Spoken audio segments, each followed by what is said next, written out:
Next lesson 5వ తరగతిలో 5వ లెసన్ వ్యవసాయం. వ్యవసాయం గురించి అందరికీ తెలుసు.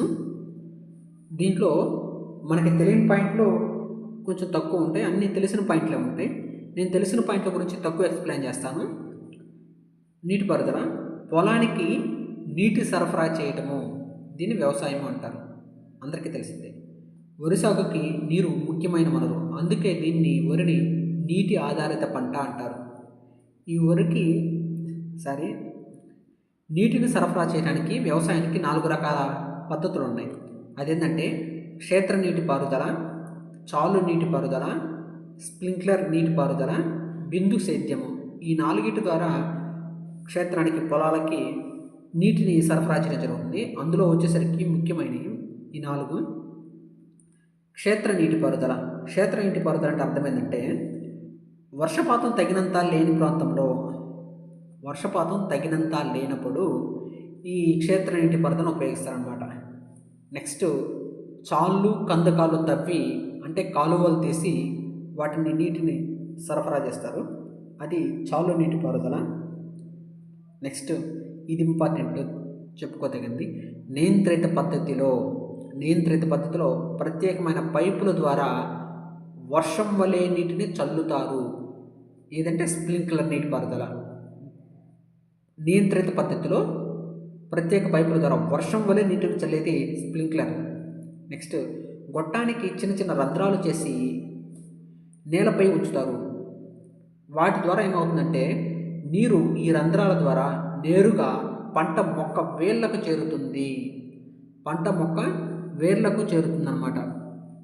ఎప్పుడైతే బిందు సేద్యంలో ఆ నీళ్ళు అనేవి మొక్కకు వేర్లకు అందుతుందో అప్పుడు పంట బాగా అభివృద్ధి చెందుతుంది. నెక్స్ట్ ఎరువుల్లో 2 రకాల ఎరువులు ఉంటాయి, సహజ ఎరువులు, కృత్రిమ ఎరువులని.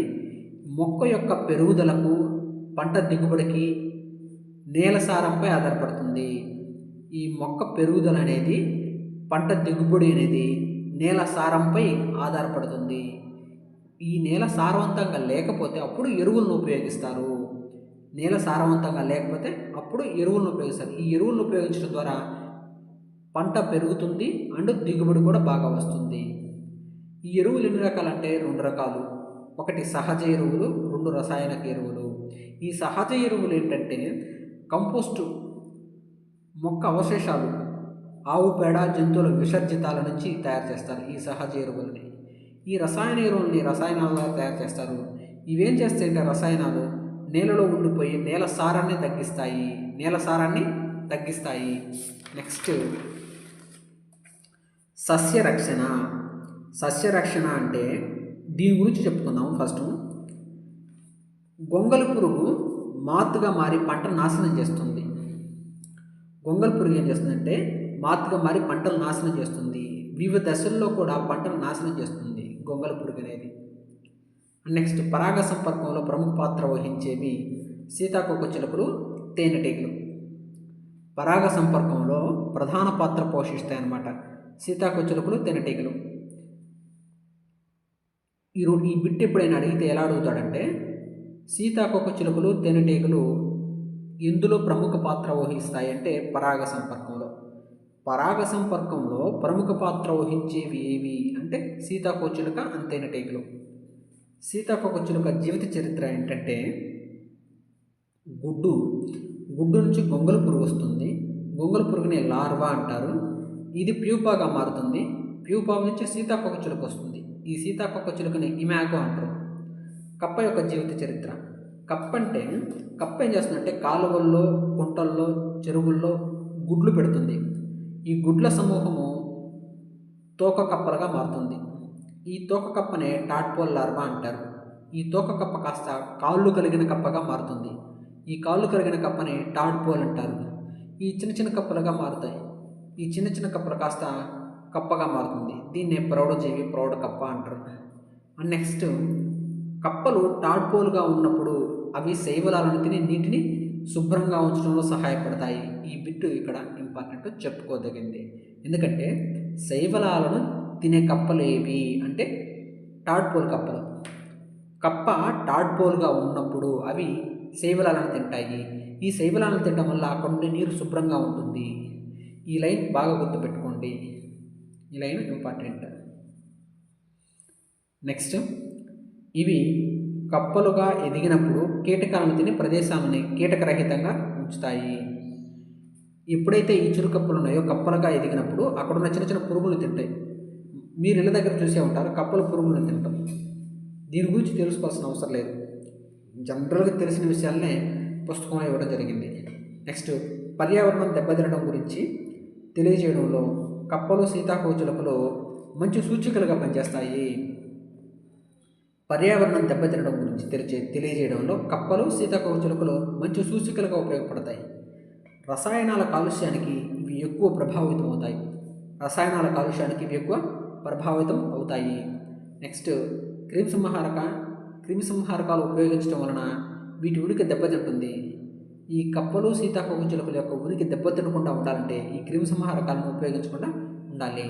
పొలాల్లో దిష్టి బొమ్మలు పెట్టడం కూడా సస్యరక్షణలో ఒక పద్ధతి. ఇప్పుడు చెప్పుకుందంతా మన సస్యరక్షణ గురించే, ఇమాగో గురించి, సీతాకోకచిలుకల గురించి, కప్పల గురించి, ఇదంతా కూడా సస్యరక్షణలో ఒక భాగము. నెక్స్ట్ వచ్చేసరికి సేంద్రియ వ్యవసాయం గురించి తెలుసుకున్నాము. సేంద్రియ ఎరువులను ఉపయోగించి వ్యవసాయం చేయడాన్నే జీరో బడ్జెట్ న్యాచురల్ ఫార్మింగ్ అంటారు.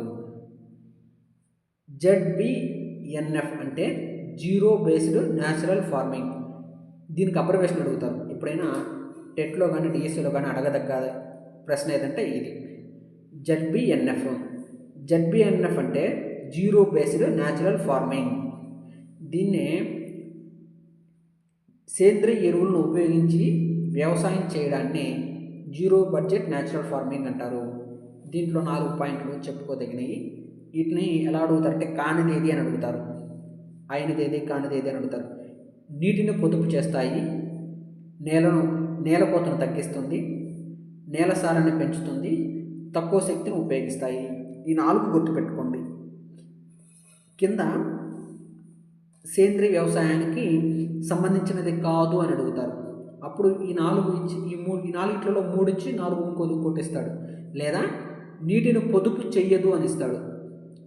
కానీ ఇక్కడ ఏం చేస్తుందంటే సేంద్రియ వ్యవసాయం అనేది నీటిని పొదుపు చేస్తుంది, నేల కోతని తగ్గిస్తుంది, నేల సారాన్ని పెంచుతుంది అండ్ తక్కువ శక్తిని ఉపయోగిస్తాయి. నెక్స్ట్, మన రాష్ట్రంలో ముఖ్యమైన పంట ఏదంటే వరి. 62% మంది ప్రజలు ప్రధాన వృత్తి వ్యవసాయము. ఇది టెట్లో అడగొచ్చు అండ్ డిఎస్సిలో కూడా అడగొచ్చు ఈ బిట్ని. కాబట్టి ఈ బిట్ ఇంపార్టెంట్, నోట్ చేసుకోండి. ఇది ఇంపార్టెంట్ కాదు, జస్ట్ తెలుసుకోండి చాలు అంతే.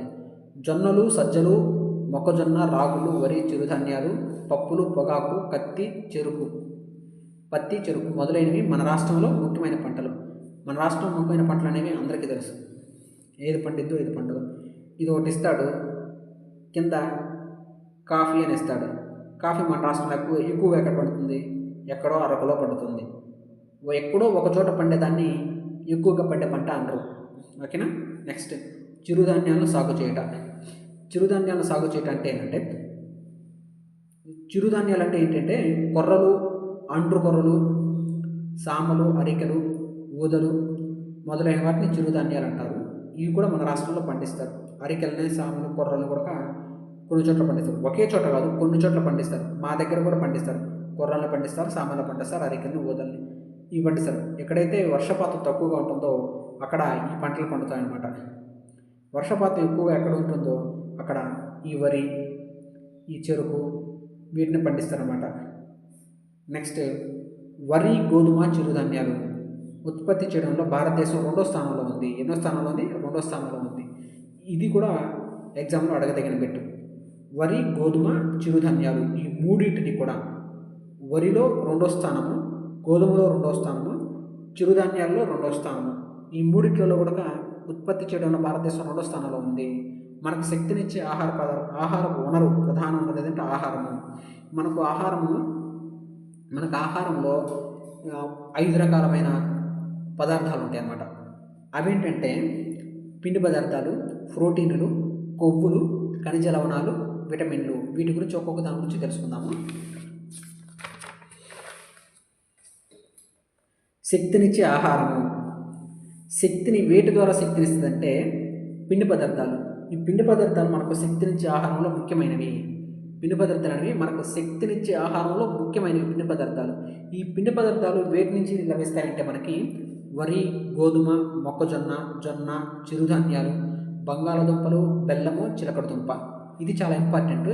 ఇది చాలా చాలా చాలా ఇంపార్టెంట్. మీరు నేర్చుకోండి. ఏ కాంపిటేటివ్ ఎగ్జామ్ అయినా సరే అడగదగిన బిట్లలో వీటి నుంచి ఎక్కువ అడుగుతాడు అనమాట. అంటే క్రింది వాటిలలో పిండి పదార్థం అయినదేది లేదా పిండి పదార్థం కానిదేది అని అడుగుతుంటాడు అనమాట. ఇవి కనుక మీ దగ్గర ఉంటే ఈ 7 పేర్లు 3, 6, 8 పేర్లు కనుక మీ దగ్గర ఉంటే మీరు కంపల్సరీగా దాన్ని ఫిట్ చేయొచ్చు. వరి, గోధుమ, మొక్కజొన్న, జొన్న, చిరుధాన్యాలు, బంగాళాదుంప, బెల్లము, చిలకడదుంపలు ఇవన్నీ కూడా పిండి పదార్థాలు అన్నమాట. పిండి పదార్థాలను ఉత్పత్తి చేస్తాయి. పిండి పదార్థాలు మనకి దేనికి ఉపయోగిస్తాయి? శక్తినిచ్చే ఆహార పదార్థాలు ముఖ్యమైనవి. నెక్స్ట్ పెరుగుదలకు మనకు వేటేటి ద్వారా పెరుగుదల లభిస్తుందంటే పప్పు ధాన్యాల నుంచి. ఈ పప్పు ధాన్యాలు ఏంటి? పెసలు, శనగలు, మినుములు, కందులు, బఠానీ. ఈ పప్పు ధాన్యాలు అండ్ మాంసము, గుడ్లు, తర్వాత కాయగూరలు, చుక్కుడుకాయలు, గోరుచుక్కుళ్ళు, ఇంకో బీన్స్, వీటన్నిటి నుంచి కూడా మాంసకృతులు, పప్పు ఇవన్నీ పెరుగుదలకు సహాయపడతాయి. వీటన్నిటిని ఏమంటారంటే మాంసకృతులు. వీటన్నిటిలో ఏముంటుంది? మాంసకృతులు ఉంటాయి. వీటన్నిటిని ప్రోటీన్లు అని కూడా అంటారు. పెరుగుదలకు సహాయపడే ఆహార పదార్థాలు ఏంటంటే మాంసకృతులు, ప్రోటీన్లు. వీటన్నిటిలో మాంసకృతులు ఉంటాయి అండ్ ప్రోటీన్లు కూడా ఉంటాయి. ఇవేం చేస్తాయంటే మాంసకృతులు, ప్రోటీన్లు అనేవి శరీర పెరుగుదలకు సహాయపడతాయి. ఈ మాంసకృతులు, ప్రోటీన్లు అనేవి శరీర పెరుగుదలకు సహాయపడతాయి. పిండి పదార్థాలు సరికి శక్తినిస్తాయి. ఇవేమో శరీర పెరుగుదలకు సహాయపడతాయి. ఏంటి? మాంసకృతులు, ప్రోటీన్లు అనేవి. ఇక్కడ ఒక పాయింట్ ఉంది చూడండి. ఇవి ఒక పెరుగుదలకు మాత్రమే కాక ఎక్కువ శక్తిని ఇవ్వడానికి కూడా ఉపయోగపడతాయి. ఏవి? ప్రోటీన్లు, మాంసకృతులు అనేవి. ఇప్పుడు మనం తిన్న ఆహారం అనేది మాంసం అంతా ఎక్కడికి వెళ్తుంది? ఒక చోటకి వెళ్ళి డంప్ అవుతుంది. ఇప్పుడు మజిల్స్లో కానీ, పిక్క భాగాల్లో కానీ, ఏడుపోసు కణజాలంలో కానీ అట్లా ఏమవుతుందంటే ఒక కొవ్వు పదార్థంగా అక్కడ ఉంటుందన్నమాట.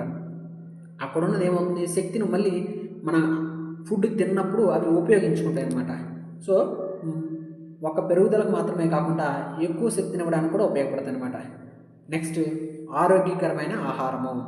ఆరోగ్యకరమైన ఆహారం అంటే ఏంటిది? ఏమేమి తీసుకుంటాం మనము ఆరోగ్యకరమైన ఆహారంగా ఉండడానికి?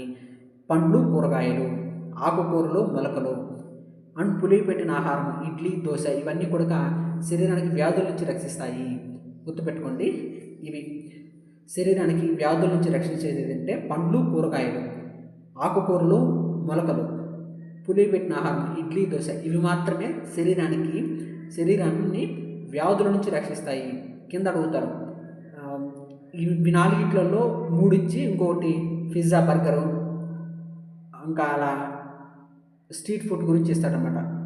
అలా ఇంట్లో ఇచ్చినప్పుడు ఈ 4 మాత్రం మీరు గుర్తుపెట్టుకుంటే కంపల్సరీగా ఆన్సర్ చేయగలరు. నెక్స్ట్ సరైన నిష్పత్తిలో అన్ని పోషకాలు కలిగి ఉన్న ఆహారాన్ని సమతుల్య ఆహారం అంటారు. సమతుల్య ఆహారం అంటే ఏంటంటే సరైన నిష్పత్తిలో అన్ని పోషకాలు కలిగి ఉన్న ఆహారాన్ని సమతుల్య ఆహారం అంటారు. 1 కిలో వరి పండించడానికి 3000 నుంచి 5000 లీటర్ల నీరు అవసరం అవుతుంది. 1 కిలో వరి పండించడానికి 3000 నుంచి 5000 వరకు నీళ్లు అవసరం అవుతుంది. ప్రపంచ ఆవరణ వ్యవస్థలో రైతులే నిర్వాహకులు, ఆహారం ఉత్పత్తి చేసేవారు. ప్రపంచ ఆవరణ వ్యవస్థలో రైతులే నిర్వాహకులు అంటే ఆహారాన్ని ఉత్పత్తి చేసేది ఎవరంటే రైతులే. ఇంకెవరు ఆహారాన్ని ఉత్పత్తి చేయలేరు. అంతే. ఇంతవరకు 5 లెసన్ అయిపోయింది. 5వ తరగతిలో 5వ లెసన్. నెక్స్ట్ వీడియోలో నెక్స్ట్ క్లాస్ చెప్పుకుందాము. వీడియో నచ్చితే లైక్ చేయండి, షేర్ చేయండి, సబ్స్క్రైబ్ చేసుకోండి.